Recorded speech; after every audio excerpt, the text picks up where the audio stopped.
Hey, welcome back to Everyday Economics. This is the podcast that helps you learn about the economic world happening around you every day. I'm Chris Krug. I'm the CEO of the 501c3 nonprofit, nonpartisan Franklin News Foundation.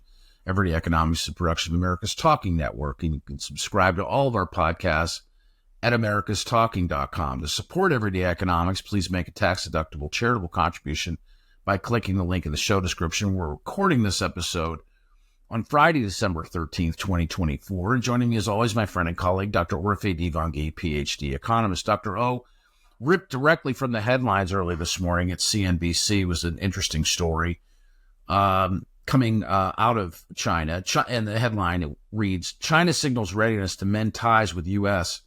ahead of Trump inauguration. So, I mean, there's been an awful lot of conversation about what amounts to be, global economics, with the change to the new administration.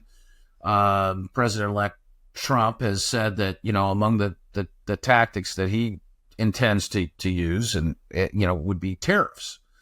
And some of the tariff rates they're pretty high. And specifically as it pertains to China, 60% was what he lobbed out there. That's right. That was just crazy. By the way,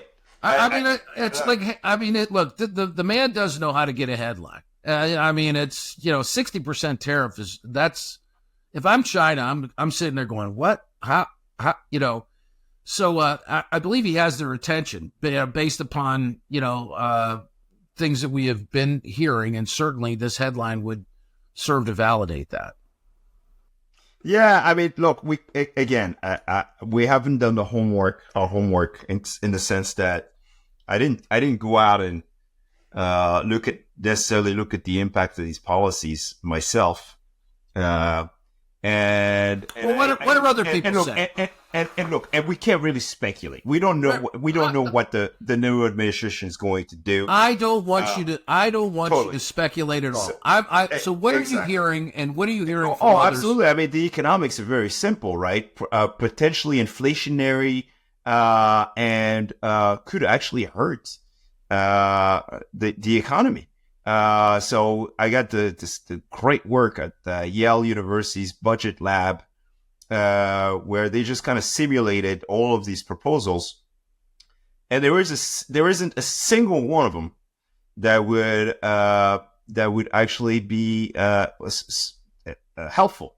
You got a 10% broad tariff, 60% on China.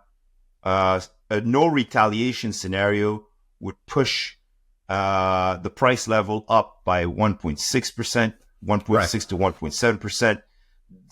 Big decline in real disposable income per household. Sure. Of $2,400, $2,600. Those are real numbers. People need that kind of money, right? And it's and if you got the retaliation scenario, it's even worse. Same thing with Mexico.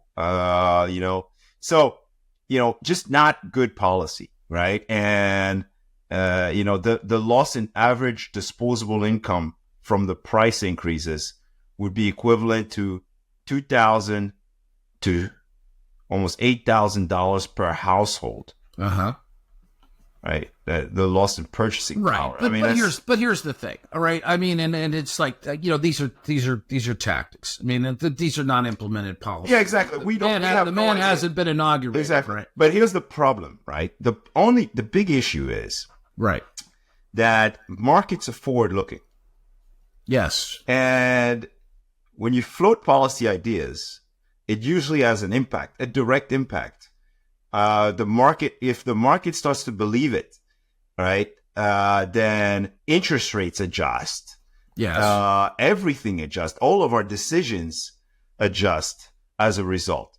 Right. So I think that's the problem, right? We saw interest rates increasing a lot in November, right after the election, just because of some of the proposals that are out there, right? So anyway, that is kind of all I can say about that. But ultimately, tariffs are a terrible idea. I don't know of any. Okay, well, there are a couple, I guess, in the new coming in the new administration that might actually make the case that this could be good, I have to be like, prove me wrong. Prove me wrong. Bring it in. Prove me wrong. Send me the data.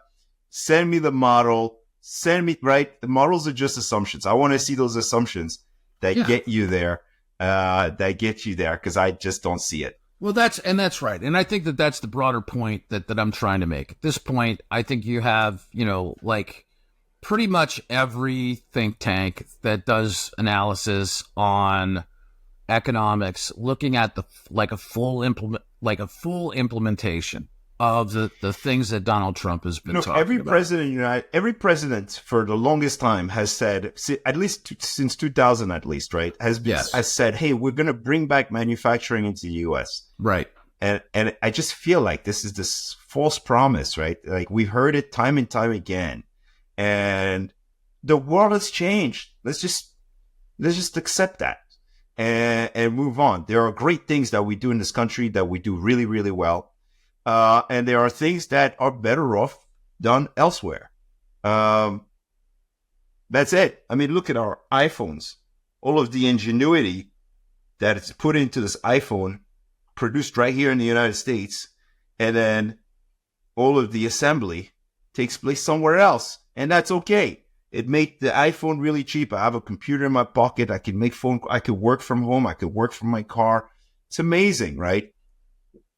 Why would we want to change that?